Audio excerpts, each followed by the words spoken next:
नमस्कार, एनटीएचं एक आजचं latest update correction window open करण्यासंबंधीची ही नोटीस।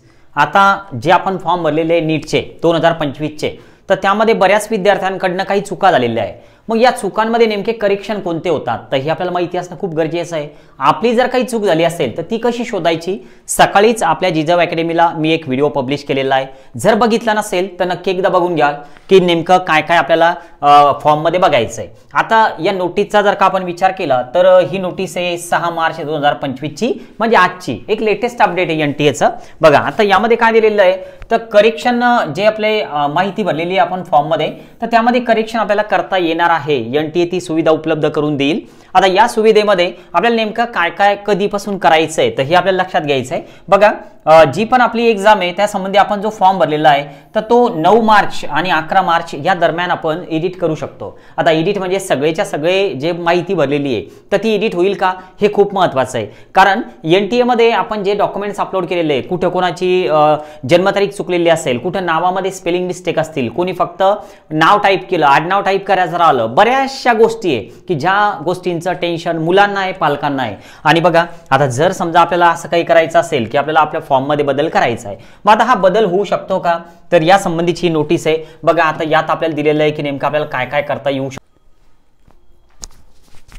बघा आता स्क्रीनवर या पीडीएफचं हे सेकंड नंबरचं पेज आहे। आता यामध्ये नेमकं काय काय दिलेलं आहे तर ते लक्षात घ्याल, कारण हे खूप महत्त्वाचं आहे की आपल्याला नेमकं काय काय करेक्शन करता येऊ शकतं। आपल्या जरी चुका झालेल्या असतील पण सगळ्याच्या सगळ्या करेक्ट करता येतील का, आणि बघा जरी समजा करेक्ट करता नाही आल्या तरी फॉर्म रिजेक्ट होईल का, काही काळजी करू नका, एकदम फॉर्म काही कोणाचा रिजेक्ट होत नसतो। पण आपल्याला करेक्शन करण्यासारखं काही असेल तर नक्की आपण करेक्शन करायला पाहिजे।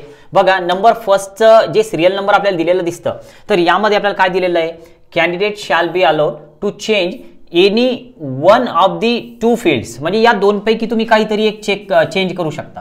ठीक आहे, आता या दोनपैकी नेमकं कोणतं, एक तर तुम्ही फादर नेम अँड क्वालिफिकेशन आणि त्यांचा व्यवसाय चेंज करू शकता, और मदर नेम क्वालिफिकेशन आणि व्यवसाय। तर या दोनपैकी एक तर फादर नेम किंवा मदर नेम, त्यांचं क्वालिफिकेशन आणि त्यांचा व्यवसाय, या दोनपैकी एक गोष्ट तुम्ही चेंज करू शकता करेक्शन मध्ये।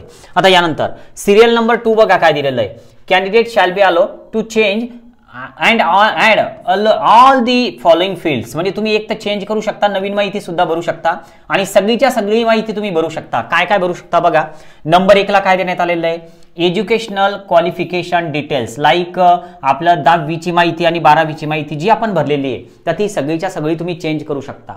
तुमच्याकडनं जर काही चूक झालेली असेल तर हे तुम्ही नक्की चेंज करून घ्या।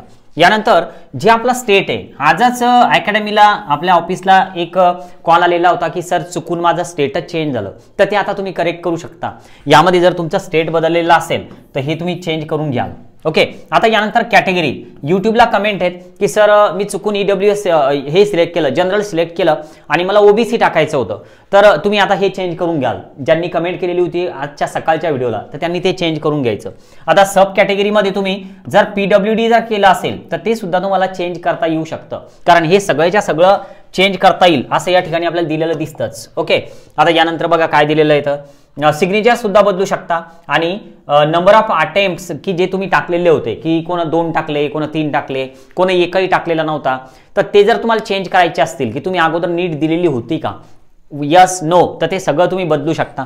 आता यानंतर राहिला प्रश्न की मग सर फोटोचं नेमकं काय, सिग्नेचर तर दिलेली दिसते पण फोटो चेंज होतील का, तर काय करू, इथं तर काही दिलेलं नाही सध्या यामध्ये, पण ज्यावेळेस समजा आपण प्रत्यक्ष याचं लॉग इन करून बघणार आहे 9 तारखेला तर काय होतं ते बघू, एक नवीन अपडेटेड व्हिडिओ त्यावेळेस मी तुम्हाला देईनच। बघा आता यानंतर जे 3 नंबरला आहे तर ते काय दिलेलं दिसतं बघा एकदा, 3 नंबरचं 3 number candidate shall be allowed to change the following based on their permanent and present address. आता तुम्हाला जर समजा तुमचं एक्झाम सिटी सेंटर जे आहे ना, तर ते एक्झाम सिटी सेंटर सिलेक्ट करताना तुमचा जो प्रेझेंट ॲड्रेस आहे तर जास्तीत जास्त करून तो प्रेझेंट ॲड्रेसच्या जवळपासच ते मिळणार आहे, तर त्यामुळं तुम्ही तुमचा प्रेझेंट ॲड्रेस जे आहे तर तो चेंज करू शकता, परमनंट ॲड्रेस जो आहे तर तो चेंज करू शकता।